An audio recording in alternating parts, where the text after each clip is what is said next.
Assalamualaikum warahmatullahi wabarakatuh. Kita melanjutkan ngaji kitab Nasaihul Ibad karya Syekh Nawawi Banten, Babus Sulasi, bab 3, makalah yang 39. Wal maqalatu at-tasi'atu wal wathalasun, adapun makalah yang nomor 39, an ba'dil hukama'i, diriwayatkan dari sebagian ahli hikmah. Annahu qala, bahwa dia berkata, Thalathun min kanzillahi ta'ala, ada 3 hal yang menjadi simpanan Allah Subhanahu wa ta'ala. Ada 3 hal yang disimpan oleh Allah, ay mimma yaddakhiruhu Allah ta'ala, yaitu termasuk yang disimpan oleh Allah, la yu'tihallahu, tidak diberikan oleh Allah 3 hal tersebut, illa man ahabbahu, kecuali kepada orang yang dicintainya. Apa 3 hal simpanan Allah tadi yang hanya diberikan kepada orang yang dicintainya? Yang pertama adalah al-faqru, fakir. Fakir itu adalah simpanan Allah yang diberikan hanya kepada orang yang dicintainya.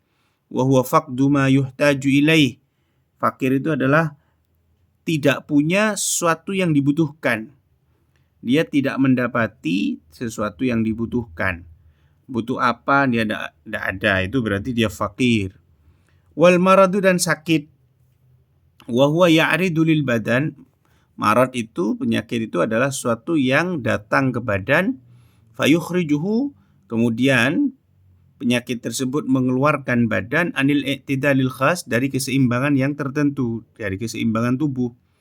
Jadi kan sebenarnya tubuh itu kalau seimbang antara panas dan dingin, maka dia akan normal. Ketika sudah keluar dari keseimbangan tubuh, maka akan timbul penyakit. Nah, penyakit itu adalah simpanan Allah Subhanahu wa ta'ala. Makanya orang yang sakit itu di dalam keterangan yang lain dikatakan bahwa orang yang sakit itu nanti diambil kekuatannya, jadinya lemah. Diambil juga rasa enak makan, dia nggak enak makan itu.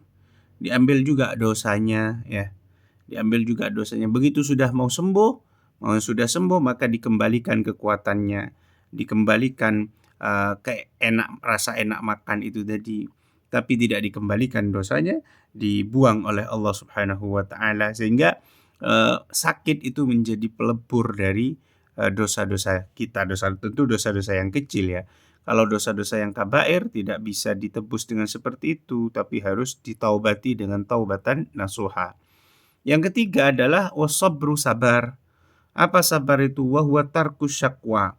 Sabar adalah tidak mengeluh min alamil balwa, dari musibah yang menimpa, dari pedihnya musibah yang menimpa, li ghairillahi, tidak mengeluh kepada selain Allah, tidak mengadu kepada selain Allah. La ilallahi, bukan mengadu kepada Allah. Artinya begini, kalau misalkan kita kena musibah, lalu kemudian kita mengadu hanya kepada Allah, tidak ngomong ke orang lain, tidak ngomong ke makhluk Allah Subhanahu wa ta'ala, itu tidak apa-apa. Itu tetap tidak mengurangi kadar kesabaran. Bahkan itu ya termasuk sampai orang yang sabar. Yang dinamakan sabar itu adalah kamu tidak menceritakan. Jadi ibaratnya begini.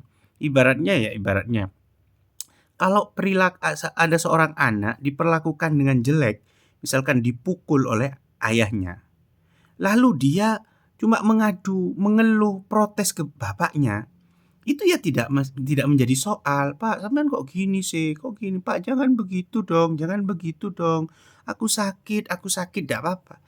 Tapi begitu sudah diceritakan ke orang lain, diceritakan ke ibunya, itu kan mengadukan bapak ke ibu sudah. Diceritakan ke saudaranya, mengadukan bapak ke saudaranya. Diceritakan ke teman-temannya, mengadukan bapak ke teman-temannya. Itu yang menjadi soal.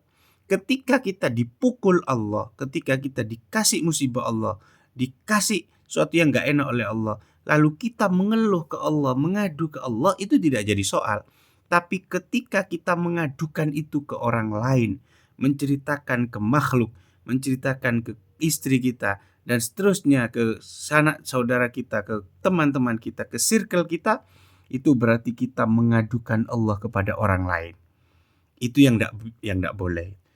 Wa innama waridha bil qada'i, adapun ridho dengan ketetapan Allah, keputusan Allah, la yaqdahu fihi syakwa, ilallahi itu tidak bisa dirusak dengan pengaduan kepada Allah.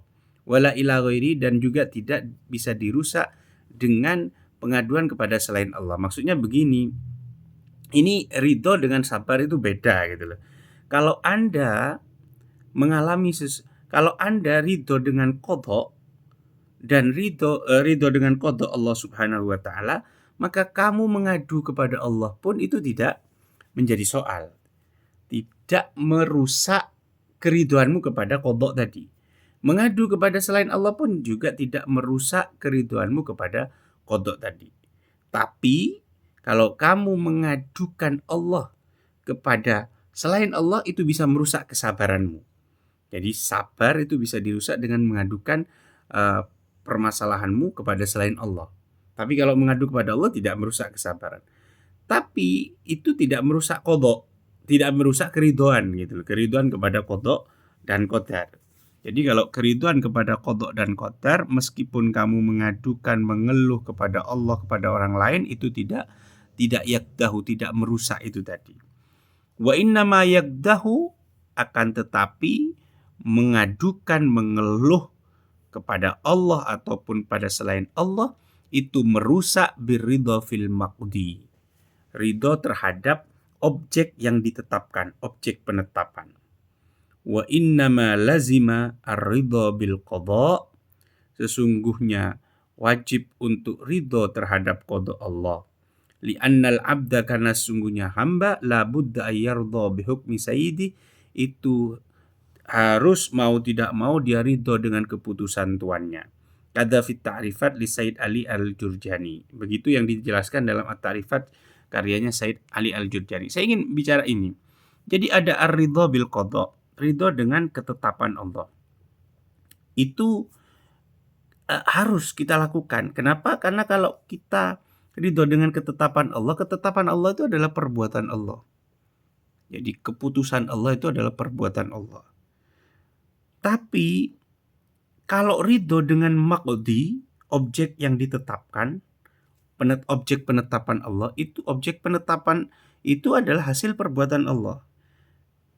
Kita wajib ridho kepada qadha, ketetapan Allah. Jadi kita tidak boleh marah pada ketetapan Allah bagaimanapun adanya. Mau khairihi wa syarrihi. Ridho bil qadha itu, ridho bil qadha khairihi wa syarrihi. Tapi kalau maqdi, objek penetapan, itu kan ada beberapa macam. Maksudnya begini, ada objek penetapan yang haram diridhoi, misalkan objek penetapan berupa apa? Seseorang kemudian melakukan dosa. Lah, itu kan maqdi itu. Bagaimana, apakah kita ridho kemudian dengan perbuatan dosa yang telah dilakukan oleh orang tadi, yang dalam bentuk maqdi objek yang sudah ditetapkan oleh Allah tadi? Maka kita tidak ridho dengan itu tadi. Tapi kita ridho dengan keputusan makronya Allah gitu loh. Tapi ketika ke yang mikro-mikro ini, ketika sudah mengarah ke objek-objek tertentu, kita harus pilah-pilah objeknya itu. Apakah objek maqdi tadi, objek penetapan yang itu telah ditetapkan oleh Allah itu haram, atau itu wajib, atau itu boleh. Itu harus dipilah-pilah. Sehingga yang wajib kita ridhoi, yang boleh kita ridhoi, yang haram ya jangan kita ridhoi. Terhadap perbuatan maksiat ya jangan kita ridhoi. Jangan bilang, wah ini kan sudah keputusan Allah Subhanahu, ini qadha Allah. Enggak, itu maqdi. Itu objek penetapan Allah Subhanahu wa taala. Wallahu a'lam bishawab. Assalamualaikum warahmatullahi wabarakatuh.